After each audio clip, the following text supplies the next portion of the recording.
Hey, what is up everyone? Coach Danny here. In the last boxing tutorial, I talked about the straight punches. In this next video, I want to talk about the left hook as well as the right hook, so check it out. All right, so the first thing we want to look at is the positioning of our feet. Every single punching technique, if you don't have a proper stance, you don't have effective punching technique. So go back and look at those videos if you just found my channel. But once you have this down, then you know you're synchronized from the left to the right. You're also well grounded, okay? And now we're gonna have our stance from here. Now, when we talk about the hook, a lot of times, especially when I teach beginners, I like to teach them to throw the left hook, which is the lead hand, right after the right hand, all right? So in the last video, I talked about the right hand, which was right here. And now this is where I like to teach the left hook a lot of times because it's often associated with your right hand. So I'm gonna throw the right hand right here, and then I'm gonna turn into the left hook. And that is my lead hook, all right? So watch again slowly as I throw the right hand. As a matter of fact, keep this stance right here, and now just twist your body back into the opposite side, and that is your left hook. Now, notice how my hand positioning is, all right? I like to keep a vertical fist as such. You can also choose to keep it like this. I like this method better. Now, it's important to understand that you want to keep your arm bent at a 90 because the left hook is not thrown with arm strength. It's thrown with the whipping of your body, all right? So take a look quickly at my feet now. As I twist on my right hand, you'll notice my back leg has lifted off the ground, right? So my heel is off the ground. And watch when I pivot, I'm gonna turn my heel back to the ground as I shift my weight to the back foot.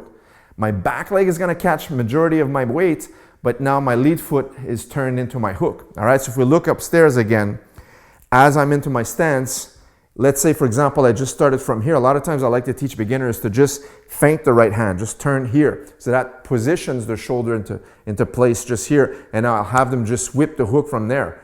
Boom, and then come back, turn.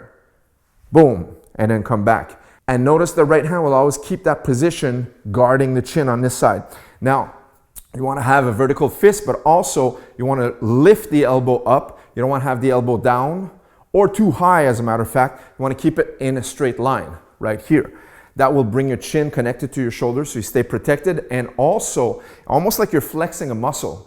All right, so if you're flexing your arm like this, that's the position you're going to have when you throw your hook. Okay, so let's take a look from the side here. If I threw the right hand, notice how my weight's going to shift from the front to the back leg. See, my right hand, my lead leg catches most of my weight, but watch when I come back with my left hook, how the back foot is gonna catch that weight, heel back down to the ground as I pull the hook back in. So once again, slow, 1 and 2.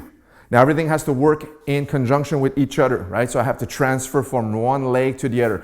A lot of the majority of your power, especially on the hooks, doesn't come from the arms, all right? A major mistake that people will do sometimes is they'll do this. They'll throw the arm out to swing it back in, right?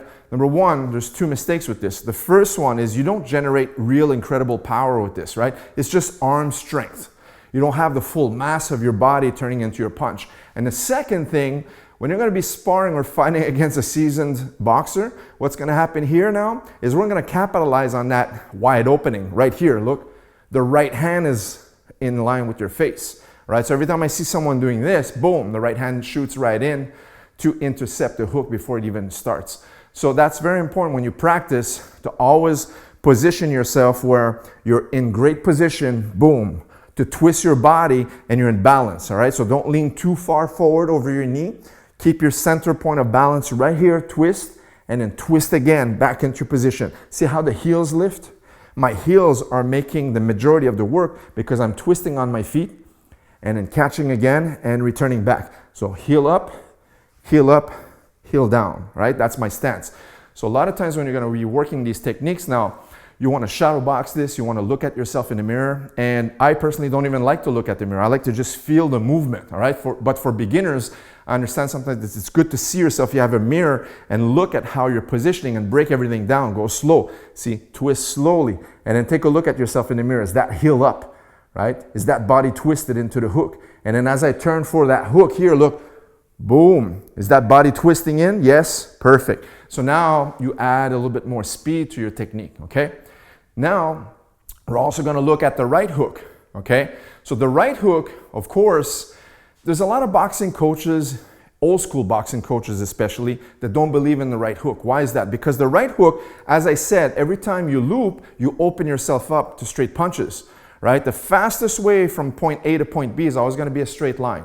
So the moment I start to curve, I'm slower than a jab or a right hand, okay? So that's easier to intercept. Now, because it's the right hook, it comes from the rear side, it has a longer way to travel to the target than the lead hook, for example, all right? So if I threw a right hand here, the left hook will follow. But if I threw a jab here, now there's a longer way for my right hand to reach the target, okay? So that's the reason why you have to be very cautious when you use the right hook. Now, the right hook has its place. For example, against a southpaw fighter. In a second, I'll explain more details about this. But look, the technique of the right hook is going to be the same thing as your right hand. When I throw the right hand, I just lift the elbow now and turn my body in the same manner. Now, it's important not to go through your target, because imagine the target is right here. So that's where you're hitting, boom, right? Maybe a few inches past to generate that power. But you don't want to be continuing all the way here, because what's going to happen now, as you throw the right hook, now the momentum is going to have you unbalanced and trip over your lead leg, all right? So what happens now, if someone just slips back, you go like this and boom, you lose your balance, okay? So it's important to always stay grounded and practice to shift your hook and bring it back into position with your legs. A lot of people think boxing is all about upper body strength, but a lot of it is lower body strength, all right? So every time I train my athletes, when I train Alex, I train them to always understand leg concepts, leg exercises, leg strength, okay? We do mixed martial arts and Muay Thai as well, not just boxing. Leg strength in particular is super important for all of your striking elements, okay? So the right hook now, speaking of, like I just said, a lot of times we're gonna be using this very effectively against southpaw fighters. Now, against an orthodox fighter though, I would use the right hook, shifting it to the body, all right? So what's gonna happen now is gonna catch you right here. So if you were to throw the right hook to the body, it's gonna come right here, okay? So the right hook to the head, it's easier to intercept with my lead hand, but to the body is easier to catch. So what I'm gonna do now is shift my weight down and drive the hook to the body right here where the kidneys are, all right? So from the side here, look, as I'm boxing here, look, boom. And notice sometimes, because the hook is shorter than the straight punches, you're gonna have to practice taking that step in. Just in the previous videos, we talked about half steps or even full steps. So you're gonna be able to do this when you particularly practice your hooks, okay?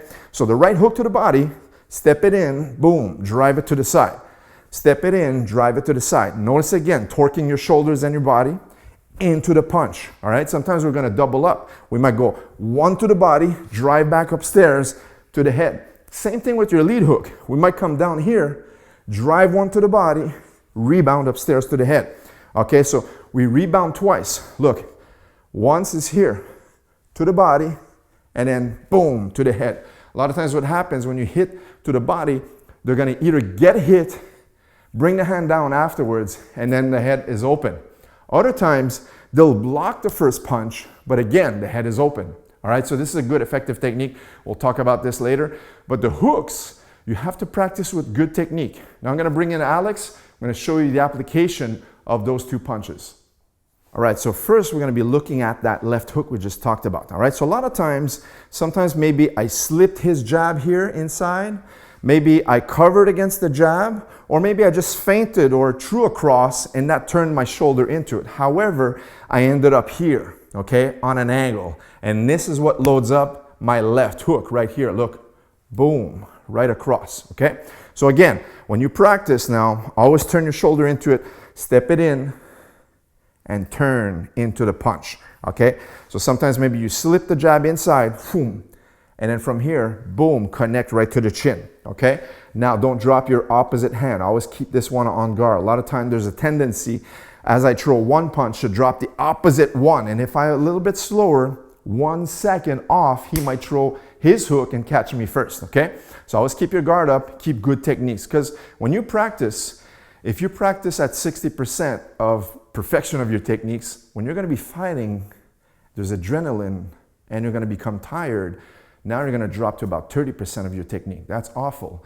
If you practice at 100% all the time, nice and slow, once you're tired, or even if you go into live sparring, you're never gonna be 100%. But because you practice all the time with 100%, once you start to drop everything down, because either you lose sight of your techniques or maybe you start to get winded, now it might only drop to 70 or 80%. So it's still pretty good, right? So always try to keep that in mind. So now another thing we can do too is practice with a partner to just know where we would land our body shots, all right? So the right hook to the body, for example, as I crouch here and it comes right here, boom, to the side, right? So as I crouch down, boom, I'm out of sight, boom, turn my body into the body shot, and then I like to step right back out after that body shot. Same thing if we went to the liver side. Now, as I crouch down here, one, boom, that's the body shot right here, okay? So always turn your shoulder into the shots. Don't just do the arm like this, right? Always turn your shoulder on. Imagine you're whipping the upper body. So everything whips from one side to the other, like you're twisting. Same thing. As I crouch down, boom, that's my whip. I'm using my shoulders to hit. It's never the arm that punches. It's your body that delivers the punching power. Now, if we double up, a lot of times it would look like this. As I crouch down here, look, one, he reacts downstairs. As I rebound, boom, the other hook comes and connects upstairs. Now, sometimes they're gonna be very tight, okay? Sometimes we're fighting inside the pocket as such, right? So a lot of times I step to here. Look, this glove is touching this glove. And now I wanna throw my left hook, but I'm a little bit tight to do so. If I threw a hook, it might land behind his ears, which is an illegal blow in boxing, but also I'm not connecting effectively. What I want to do is connect to the chin, the jawline, right, on the temple, or knock the gloves down, okay? So what's going to happen now is I'm going to use the back foot. Remember that first video we talked about a half step? So we're going to half step here, boom. Half step with the right leg, and watch as I whip everything through, boom. Okay, so once again, as we got in tight, nice and tight here, I'm going to back step with my back leg, one, and I'll whip my body through for the left hook. Boom, right here. Now we're gonna use the hand as a target, right? So imagine this is the target. So as I go through, one, and now as I back step, make space, boom. Hook whips right through, okay? Those are good techniques to practice, sometimes in shadow with a training partner, on the focus mitts, even on a heavy bag. In future videos, I'm gonna show you guys how to train on a heavy bag as well if you're solo, but for now, just wanted to make that tutorial on the hooks. Now, let's quickly review the right hook as well, okay? So what's gonna happen now, as I talked earlier when I was solo, is the right hook, if he has his hands up, it's harder to land. Look, his hand is always there. It's hard to land on the chin against an orthodox fighter, all right? Also, this is slower. So if I go here, look, his straight punches are always gonna intercept my round punches. Okay, so it's a riskier punch to do. Now, if I duck down on the right hook here, boom, I'm out of sight, right? I'm away from his vision. I'm away from when you see someone ducking down, it's like, what happened there? Boom, and that's where the body shot goes. Okay, then when you come back upstairs, that's when you can connect to the head, right? But against the southpaw fighter, my right hook to the head would be formidable, right? Look at right here. As the southpaw fighter comes in, boom, that's the line of opening, right? He's open for my right hand right here, all right? So that's when I like to use the right hook against lefties right here. So as I step it in, boom, right away. Same thing to the body, boom, right away, right? Body shots with the right hand, very powerful shots. Although you have to be cautious with them, they're very strong punches because that's your strong hand. That's the right side of your body. All right, guys, so there you have it. Quick lesson on the left and right hook for boxing. Hope you guys enjoyed this tutorial. Leave us a thumbs up and make sure to subscribe if you're new to our channel. We'll see you in the next video. Take care.